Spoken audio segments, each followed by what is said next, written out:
Hello guys, so ito na nga yung araw na kailangan na nating ipa-PNS itong ating ADB 160. So last December nga ay nawalan na tayo ng time na magpa-PMS itong ating motor, kaya naman ngayong January ay kailangan na nating ipa-PMS ito at papa-maintenance na natin. For today's video ay naka-schedule na tayo at nagpa-schedule na tayo sa isa sa kilala nating motor shop dito sa atin. So tara, let's go at samahan nyo ako para naman mapa-full maintenance na natin itong ating si ADB 160 at kailangan na mapalitan yung dapat nating palitan. Let's go!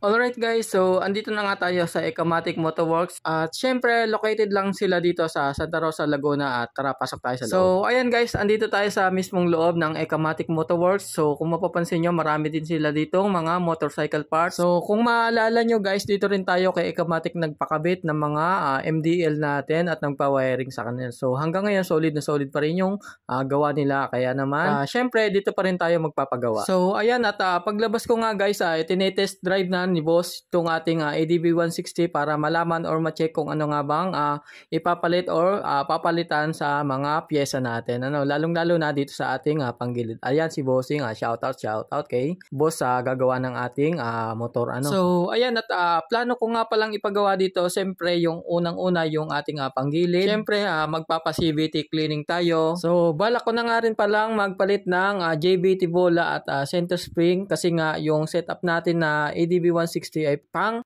touring at loaded na tayo, kaya naman kailangan na nating mag-upgrade ng ating panggilid dahil nga mabigat na itong ating motor, kaya naman magdadagdag tayo ng arangkada at syempre kahit papano makukuha pa rin natin yung dulo sa speed natin. At syempre hindi rin mahirapan yung motor natin pagdating sa mga ahon ng kalsada. So dahil nga itong ating MDL na TDD ay nagkaroon na ng problema at hindi na umiilaw yung kabila, ay balak na rin nating palitan at ipapakita ko sa inyo kung anong ipapalit natin dyan. So ayan, at nabaklas na nga nila yung mga fairings ng ating ADB at ganyan nga yung itsura kapag magpapapalit kayo or magkakabit kayo ng MDL sa ating ADB 160.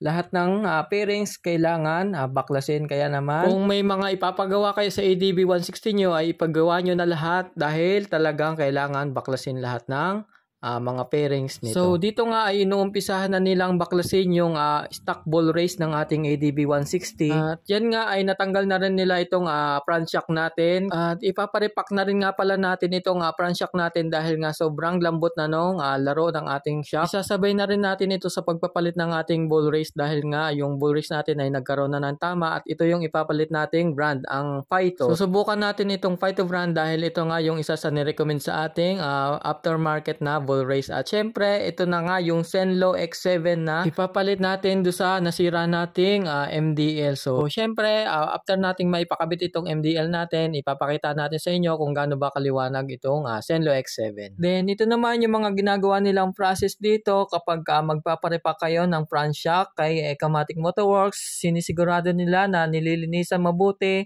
yung mga kailangan nating linisan at ito yung mga process. Yan, kompleto sila dito ng gamit. So sa mga gusto magpa-repack, ayan.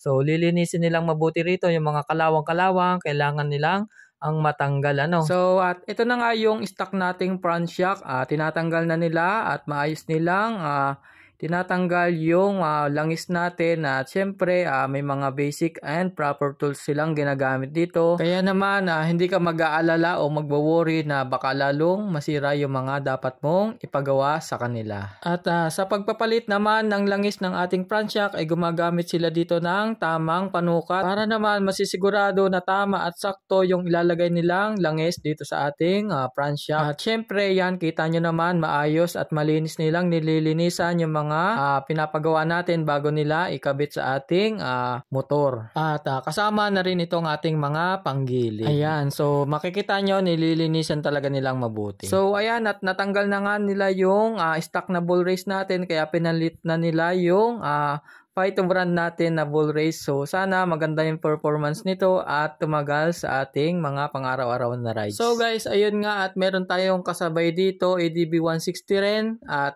yan, nagpapakabit ng acrophobic na muffler. So dito nga kay Ecamatic Motorworks, meron din silang available na mga muffler.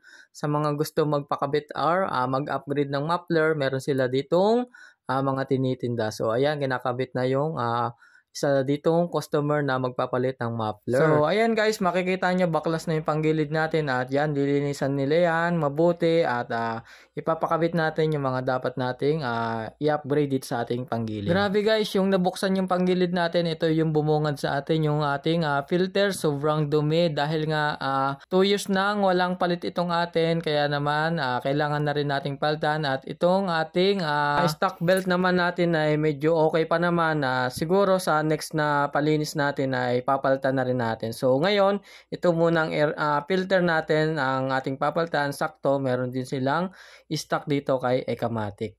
And then, ito nga palang stock bell natin guys ay pinaregroup na rin dito kay Ecamatic. Meron silang mga kakilalang shop na nagre-regroup dito kung gusto nyo pa-regroup para iwas sobrang dragging sa motor natin. Syempre, pagkakataon na rin natin kaya pinasabay na rin natin itong magneto natin na ipaparepin. So, ayan nga yung magneto natin at sobrang dami ng kalawang at di ko inasahan na ganito na pala kadumi or kadami yung kalawang na kumapit sa kanya. Kaya naman, pinapatanggal na natin at i-repaint lang nila ito. So, ito na nga guys yung ating magneto. Tapos na nilang i-repaint at all goods na and maiwasan na natin yung pagkaroon nito ng kalawang. At syempre, para all goods na ang ating pa-PMS, magpapalit na rin tayo ng langis at gagamitin natin itong module oil. And then syempre, papasabay na rin natin itong gear oil para anytime pwede na tayong mag-ride. 2 hours later. So, ayun guys, tapos na tayo.